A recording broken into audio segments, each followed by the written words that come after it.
Steam, the largest gaming platform in the world and holder of the world record for most concurrent players. Wait, what's that? I'm getting a call, wait a minute. What? Did Roblox just beat their record of most concurrent players by 7 million? Well, I just have to see what games on their platform cause this to happen. What on earth is Grow a Garden and Steal a Brain Rot?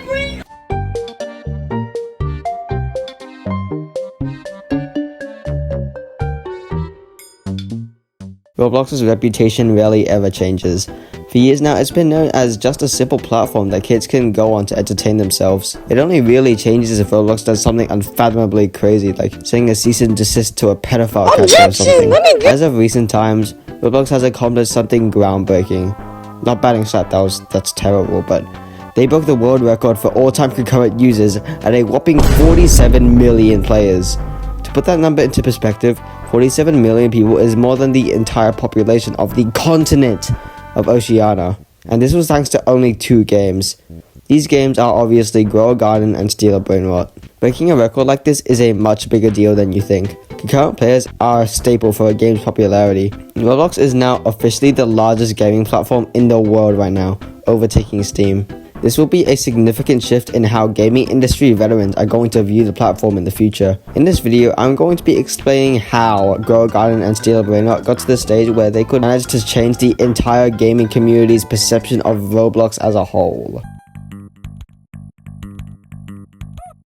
These 2 games are really simple both environment-wise and gameplay-wise. It's a relatively flat base plate with each user's plot of land and a place where you can purchase items. They aren't too detailed, which allows users on any device to play the game, old or not. They both use the stud texture, which nowadays is apparently the new thing that gets people to play your game. And as usual, they use the stud texture on the walls. Why? The game's objective is simple. Get the most amount of money possible. It almost follows a similar formula akin to simulator games. We've come full circle. It's a very simple concept to understand, and that's why it's such a popular genre. The kids love it. This is why Roblox developers love kids so much. They make up a majority of their player base and make them the most money. The game being very simple to understand also opens it up for newer players joining Roblox. There's no significant learning curve, so you can just jump right into these games and know you're doing great. It's much more beginner friendly compared to a game like Forsaken, I suppose. Simplicity is what makes these games so expoundable. Since the game is so simple, updates are easily able to be pushed out faster. You barely need to test anything because there's not much to fix. This is efficient development, but at the same time, it's quantity over quality, but I would assume kids don't really care about quality in these games.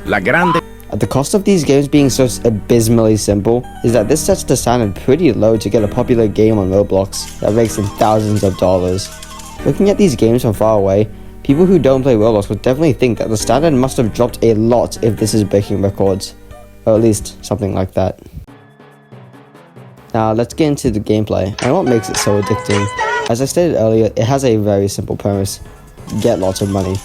Wow, it's just like real life. The way you get money in Grow a Garden is to plant seeds, wait for them to grow, get the seeds, and sell them for profit. This is obviously a very boring system, and that's why it grows offline. Wow, it's just like real life. Steal a Brain Rot also has a system similar to this.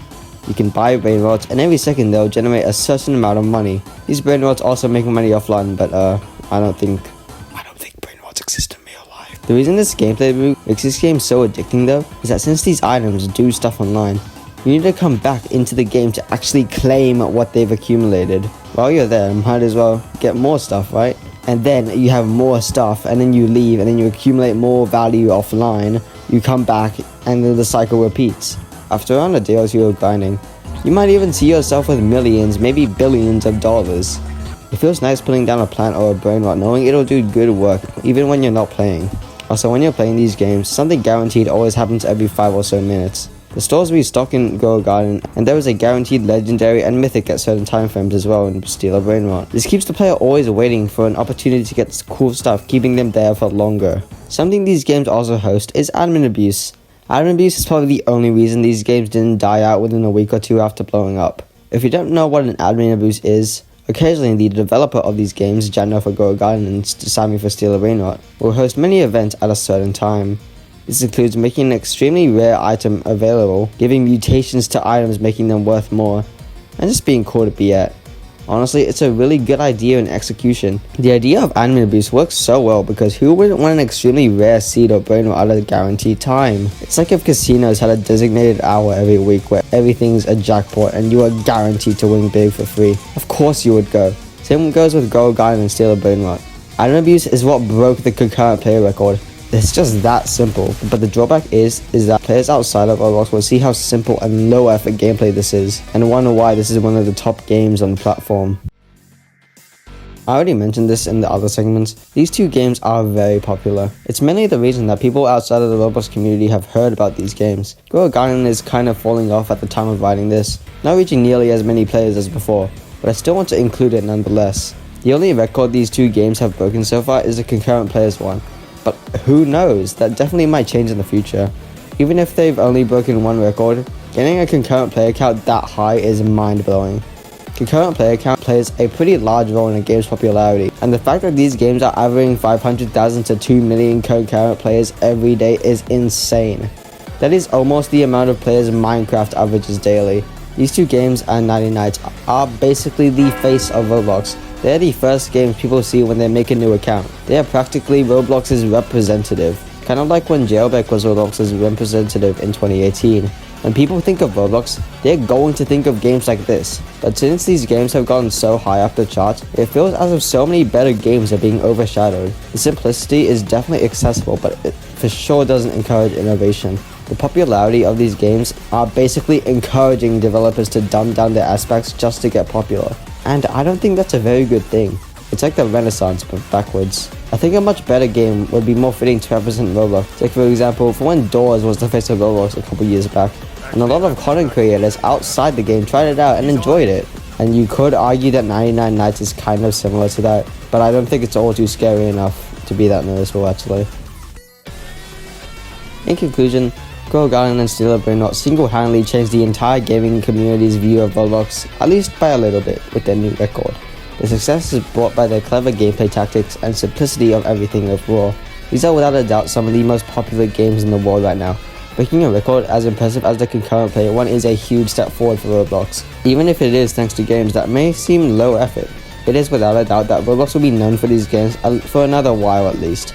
After all, they are the most successful products and have without a doubt earned Roblox the most amount of money out of any other game. These two combined won 20% of the 2025 Roblox Innovation Awards, which is crazy. Go Garden and Steal a Brain Rot aren't the most complex games in the world for sure. Heck, it even says the objective in the title. But they don't need to be, it's simple, and since the majority of Roblox's player base is kids, they love it. Do I think these are good games and deserve to be some of the most popular games in the world right now? I think they're okay, but they probably don't deserve it. There are certainly better games on Roblox like Grace or Pressure. There's also probably a lot more underground ones that I haven't heard of as well. I actually think Steal a Brain Rot and Go Garden might have hindered the chance of Roblox getting a better reputation, as these games don't look very impressive from a window watcher view. Yeah, whatever. Now, if you guys excuse me, I'm going to be playing some Steal a Piggy. This guy wants my Percy for something he has. What do I get? What do I get? Boris? How much is Boris? 65k per second. Buy one gives 60. Sure. Yeah, what when do I? The game's objective is simple. Get the most amount of money possible. It almost follows a similar formula akin to simulator games. It almost follows a formula similar to It almost follows a similar formula akin to simulator games.